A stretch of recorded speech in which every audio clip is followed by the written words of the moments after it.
Hey, this is Father George Corrigan with a few thought or two about the upcoming Gospel for the fifth Sunday in Lent, the story of the Raising of Lazarus. You know, the Gospel is set up for us in the first reading. It's from Ezekiel, the prophet Ezekiel. And on our Bible on the Back Porch, there's a great introductory video you can find to Ezekiel.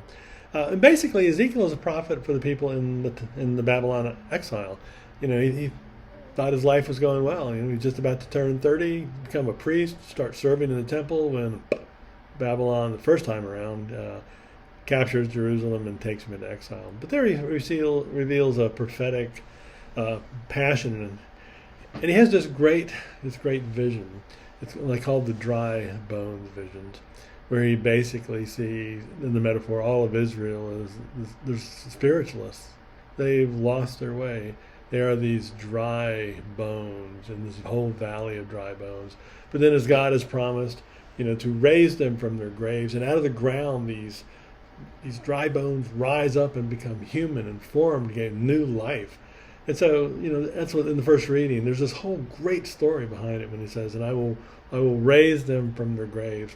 Then, of course, it's a setup for the gospel. The gospel were exactly that, where Lazarus, who has died, will be raised from the dead. There's some interesting points about the gospel that you pay attention to, because John is this master storyteller. Just the details matter to John.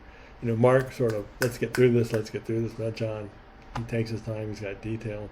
You know, he gets the word. You know, they're apparently up in Galilee. They get the word that his friend Lazarus is sick, and he says, okay, and stays where he's going to stay.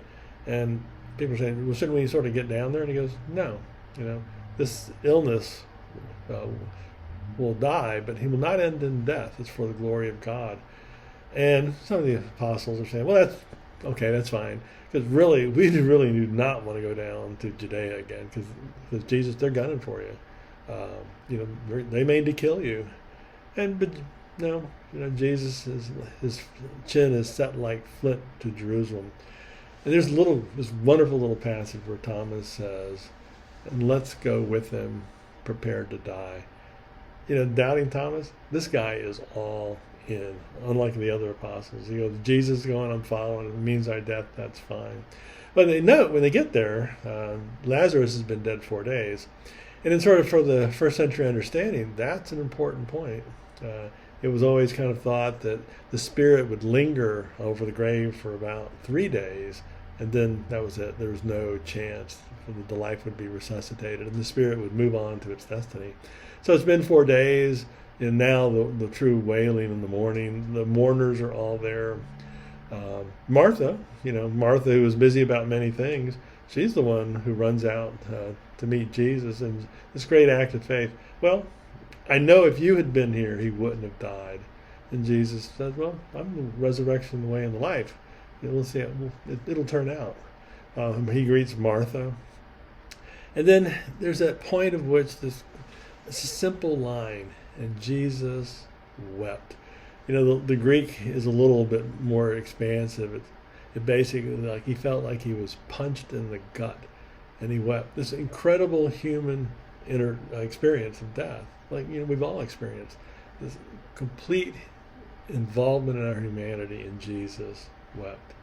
And then again, you know, he raises Lazarus from the dead. This great, you know, sign, one of many of the apostles, the evangelist John's signs, written for one reason, that you may come to believe. There's a lot more written, but I'll tell you what, John the gospel writer leaves us some great stuff between Lazarus, the man born blind, and so many other stories to be read with detail and to savor. And that's a few thought or two to help you as you sort of prepare for the Sunday Gospels of the fifth Sunday of Lent. May God give you peace. Have a great day.